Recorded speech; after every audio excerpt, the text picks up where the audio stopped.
Pensemos un momento en el canario, ¿sí? Ese pajarito que vemos en las pajarerías. Pues resulta que esconde una historia, pero una historia de las grandes, con volcanes, conquistadores, reyes, de todo. Hoy vamos a descubrir la increíble saga de este pequeño cantor. Es un viaje que nos va a llevar desde bosques casi prehistóricos hasta los palacios más lujosos de Europa. Así que sí, vamos a tirar de ese hilo, el de su secreto, para descubrir una auténtica odisea que muy poca gente conoce. Porque, de verdad, la historia del canario es mucho más salvaje y fascinante de lo que nos imaginamos. Empecemos este viaje. Bueno, pues nuestro viaje arranca en un sitio que es a la vez antiguo y absolutamente espectacular. Para encontrar el origen del Serinus Canarius hay que darle al botón de rebobinar, pero millones de años. Nos vamos a un archipiélago forjado por el fuego, las Islas Canarias. De ahí viene el canto de las islas original. Es que la historia del canario es una historia de tiempo geológico. O sea, muchísimo antes de que apareciera ningún ser humano por allí, estas islas eran como un laboratorio de la naturaleza. Pura evolución en directo. Aves, plantas, lo que llegaba por el viento o por el mar colonizaba poco a poco estas tierras volcánicas y creaba un mundo completamente aparte. Y justo en el corazón de ese mundo perdido, en unos bosques llamados Laurisilva, es donde nació nuestro protagonista. Hay que imaginarse un bosque casi prehistórico, ¿eh? Un auténtico vestigio de la era terciaria, de esos que en el resto de Europa desaparecieron hace millones de años. Pues ese paraíso fue la cuna del canario. Y aquí lo tenemos. Este es el Serinus canarius en su estado salvaje. Su plumaje, si nos fijamos, es bastante discreto, un gris verdoso. Vamos, que no era su principal atractivo. No, su verdadero superpoder era su voz. El canto del macho era algo extraordinariamente complejo. Lo era todo para él. Su arma de seducción, su manera de marcar el territorio, era su DNI, su seña de identidad. Y esa voz que se había ido perfeccionando durante milenios en completo aislamiento, estaba a punto de convertirse literalmente en su pasaporte para salir de la isla, para ir al resto del mundo, porque Europa estaba a punto de descubrir al cantor. Claro, cuando llegan los primeros exploradores europeos, no se fijan en el color del pájaro. ¿Qué va? Lo que les vuela la cabeza es la banda sonora de las islas. El aire, literalmente, vibraba con esas melodías. Se quedaron pero tan fascinados que lo tuvieron claro. Esa música se la tenían que llevar a casa como fuera. Y en Europa, ¡boom! El efecto fue explosivo. De la noche a la mañana, este pájaro exótico se convierte en el último grito. Tener un canario era un símbolo de estatus, un capricho de lujo para reyes y reinas. Su canto, que antes solo se oía en los bosques atlánticos, de repente estaba sonando en los salones de los palacios más importantes de todo el continente.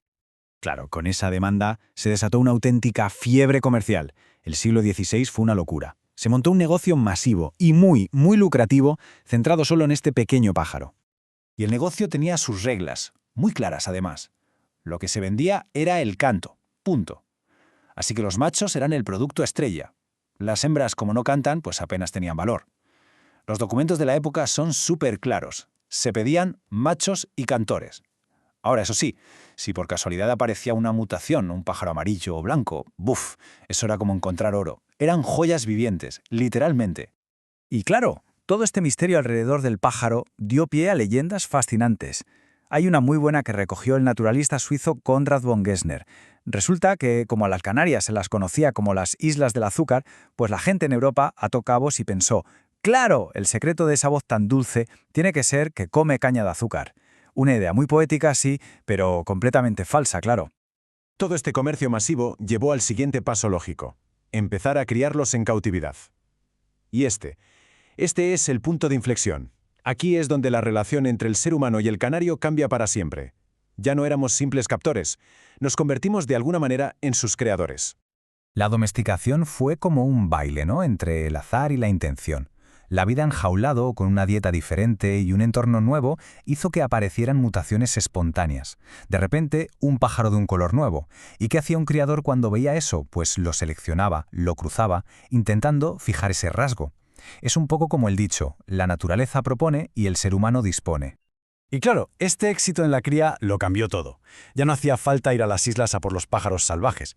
El epicentro del mundo del canario se mudó. Se trasladó de las islas a las ciudades de Europa. De repente, Flandes, Alemania, el norte de Italia, esas eran las nuevas capitales del canario. Se crearon industrias enteras dedicadas solo a perfeccionar a este pequeño cantante. El resultado de todo esto fue una explosión de creatividad, una pasada. A partir de ese pajarito modesto de color gris verdoso, los criadores crearon un universo entero de variedades. Se especializaron, unos a perfeccionar el canto, otros a conseguir una paleta de colores casi infinita, y otros incluso a esculpir sus cuerpos y sus plumas. El canario se había convertido ni más ni menos que en una obra de arte viviente. Y con esto llegamos ya a la actualidad. Y nos encontramos con que el canario tiene como un doble legado. Por un lado está su ancestro salvaje y por otro la increíble, alucinante variedad de sus descendientes domésticos. Esta comparación lo resume todo, la verdad. Resume el viaje a la perfección. Hemos pasado de un único pájaro adaptado a un ecosistema súper específico a tener cientos de razas que viven por todo el planeta. Su canto ha dejado de ser un instinto de supervivencia para convertirse en una disciplina artística. Es sin duda una de las transformaciones más asombrosas de todo el mundo animal. Y si alguien duda de su importancia hoy en día, un dato. Solo un dato. En cualquier concurso ornitológico moderno, lo más probable es que el 80% de los pájaros que haya allí sean canarios.